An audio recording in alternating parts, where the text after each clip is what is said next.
पुरुषोत्तम भगवान की जय। ऋषय ऊचु नारायणो नरसखा यदुवाचो शुभम बचः नारदाय महाभागो तन्नो वद सविस्तरा। ऋषिगण बोले, हे महाभाग नर के मित्र नारायण, नारद के प्रति जो शुभ वचन बोले वह आप विस्तार पूर्वक हमसे कहिए। सूत जी महाराज बोले कि हे द्विसत्वमो, नारायण ने नारद के प्रति जो सुंदर वचन कहे वह जैसे मैंने सुने हैं वैसे ही मैं सुनाता हूँ, कहता हूँ, आप लोग श्रवण करें। नारायण बोले कि हे नारद, पहले महात्मा श्री कृष्णचंद्र ने राजा युधिष्ठिर से जो कहा था वो मैं कहता हूँ, सो सुनो। एक समय धार्मिक राजा अजातशत्रु युधिष्ठिर छल प्रिय धृतराष्ट्र के दुष्ट पुत्रों द्वारा द्यूत क्रीड़ा में हार गए, जुआ में हार गए। सबके देखते देखते अग्नि से उत्पन्न हुई धर्मपरायणा द्रौपदी के बालों को पकड़ करके दुशासन ने खींचा और खींचने के बाद उसके वस्त्र उतारने लगा। तब भगवान कृष्ण ने उसकी रक्षा की।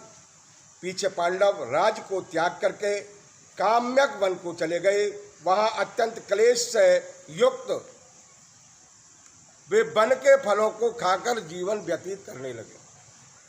जैसे जंगली हाथियों के शरीर में बाल रहते हैं, इसी प्रकार पांडवों के शरीर में बाल हो गए। इस प्रकार दुखित पांडवों को देखने के लिए भगवान देवकी सुत मुनियों के साथ काम्यक वन में गए।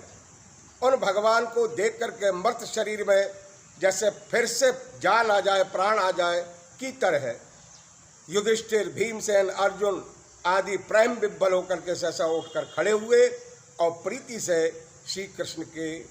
भगवान श्री कृष्ण से गले से मिले और भगवान कृष्ण के चरण कमलों में भक्ति से नमस्कार करते हुए द्रौपदी धीरे धीरे वहां आई और आलस रहित होकर भगवान को शीघ्र नमस्कार करती हुई उन दुखित पांडवों को रुरु मृग के चर्म के वस्त्रों को पहरे देख करके और समस्त शरीर में धूल लगी हुई, रूखा शरीर, चारों तरफ बाल बिखरे हुए हैं, द्रौपदी को भी उसी प्रकार दुर्बल शरीर वाली और दुखों से घिरी हुई देखी चारों तरफ से। इस तरह दुखित पांडवों को देखकर भगवान श्याम सुंदर अत्यंत दुखी हुए। भक्त वत्सल भगवान धृतराष्ट्र के पुत्रों को जला देने की इच्छा से उन पर क्रुद्ध हुई।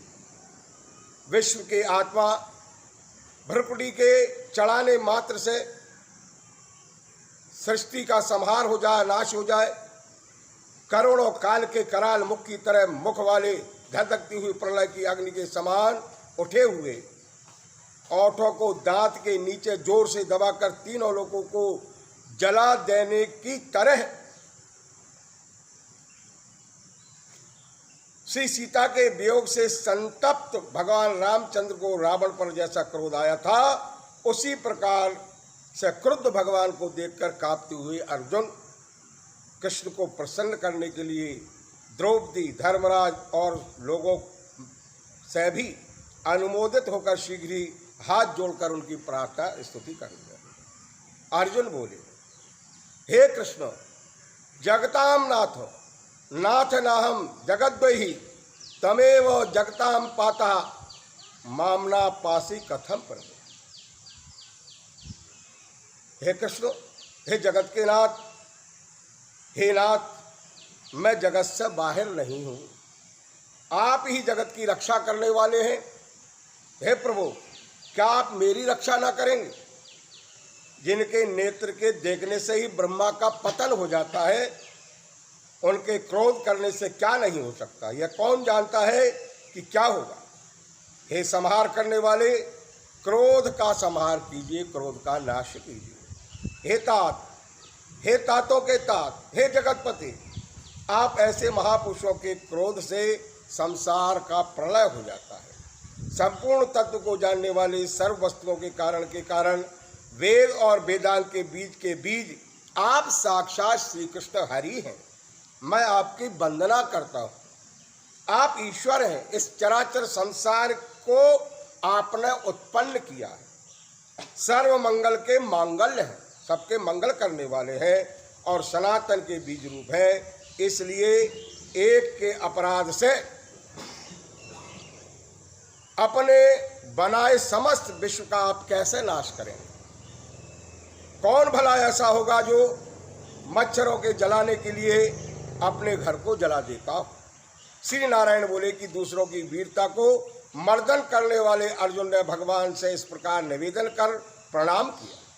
सूत जी महाराज बोले श्री कृष्ण ने अपने क्रोध को शांत किया और स्वयं भी चंद्रमा की तरह शांत हो गए। इस प्रकार भगवान को शांत देखकर पांडव स्वस्थ चित्त हुए, प्रेम से प्रसन्न मुख, प्रेम में विह्वल हुए। सभी ने भगवान को प्रणाम किया। जंगली कंद मूल फल आदि उनकी लिए भेंट की। नारायण बोले तब शरण में जाने योग्य भक्तों के ऊपर कृपा करने वाले श्री कृष्ण को प्रसन्न जान विशेष प्रेम से भरे हुए नम्र होकर के अर्जुन ने बारंबार नमस्कार किया और जो प्रश्न आपने हमसे किया है वही प्रश्न उन्होंने श्री कृष्ण से किया। इस प्रकार अर्जुन का प्रश्न सुनकर के क्षण मात्र मन से सोचकर आपने सुरहद वर्ग पांडवों को व्रत और व्रत को धारण करती हुई द्रौपदी को आश्वासन देते हुए वक्ताओं में श्री कृष्ण पांडवों से हितकर वचन बोले। श्री कृष्ण जी बोले कि हे राजन, हे महाभाग, हे विवत्सो, अब मेरा वचन सुनो। आपने यह प्रश्न अपूर्व किया है, आपको उत्तर देने में मुझे उत्साह नहीं हो रहा। इस प्रश्न का उत्तर गुप्त रीति से, गुप्त से भी गुप्त है, ऋषियों को भी नहीं विदित है, ऋषि भी नहीं जानते। फिर भी है अर्जुन, मित्रता के नाते अथवा तुम हमारे भक्त हो इस कारण से हम कहते हैं। हे सुब्रते, वह जो उत्तर है वो अति उग्र है, अतः क्रम से सुनो। चैत्रादि जो 12 मास निमेष महीने के दोनों पक्ष घड़ियां, प्रहर, त्रिप्रहर, 6 ऋतुएं, मुहूर्त, दक्षिणायन और उत्तरायण, वर्ष 4 अवयोग, इसी प्रकार परार्ध तक जो काल है ये सब, और नदी, समुद्र, कुएं, बावली, गड़ैया, सोते, लता, औषधि, वृक्ष, बांस आदि पेड़, वन की औषधियाँ, नगर, गांव, पर्वत, पुरिया, ये सब मूर्ति वाले हैं और अपने गुणों से पूजे जाते हैं। इनमें ऐसा कोई अपूर्व व्यक्ति नहीं है जो अपने अधिष्ठित देवता के बिना रहता हो। इन सबके देवता हैं, अपने अपने अधिकार से पूजे जाने वाले, ये सभी फल को देने वाले हैं। अपने अपने अधिष्ठात देवता के योग के महात्म से ये सब सौभाग्यवान हैं। हे पांडुनंदन, एक समय अधिक मास उत्पन्न हुआ। उस उत्पन्न हुए असहाय निंदित मास को सब लोग बोले कि यह मल मास सूर्य की संक्रांति के रहित है, अतः ये पूजने के योग्य नहीं है। यह मलमास मल रूप होने से छूने के योग्य भी नहीं है, सब कार्यों में अग्राही है। इस प्रकार के वचनों को लोगों के मुख से सुनकर के यह मलमास निरुद्योग, प्रभा रहित, दुख से घिरा हुआ, अति खिन्न मन, चिंता से ही ग्रस्त होकर के व्यथित हृदय से मरणासन्न की तरह हुआ। फिर वह धैर्य धारण कर मेरी शरण में आया। हे नर, वैकुंठ भवन में जहाँ मैं रहता था वहाँ पहुँचा और मेरे घर में आकर मुझ परम पुरुषोत्तम को इसने देखा।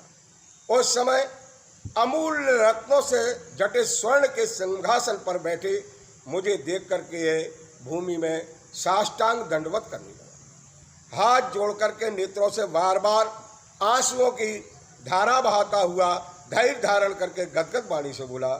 सूत जी महाराज बोले, इस प्रकार महामुनि बद्रीनाथ कथा कह करके चुप होते हुए इस प्रकार नारायण के मुख से कथा सुन भक्तों के ऊपर दया करने वाले नारद मुनि पुनः बोले।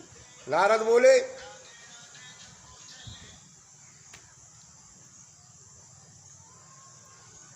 इस प्रकार अपनी पूर्ण कला से विराजमान भगवान विष्णु के निर्मल भवन में जाकर के भक्ति द्वारा मिलने वाले, जगत के पापों को दूर करने वाले, योगियों को शीघ्र ही न मिलने वाले, जगत को अभयदान देने वाले ब्रह्म रूप मुकुंद भगवान जहाँ पर थे उनके चरण कमलों की शरण में आया हुआ अधिक मास क्या बोला? बोले पुरुषोत्तम भगवान की जय।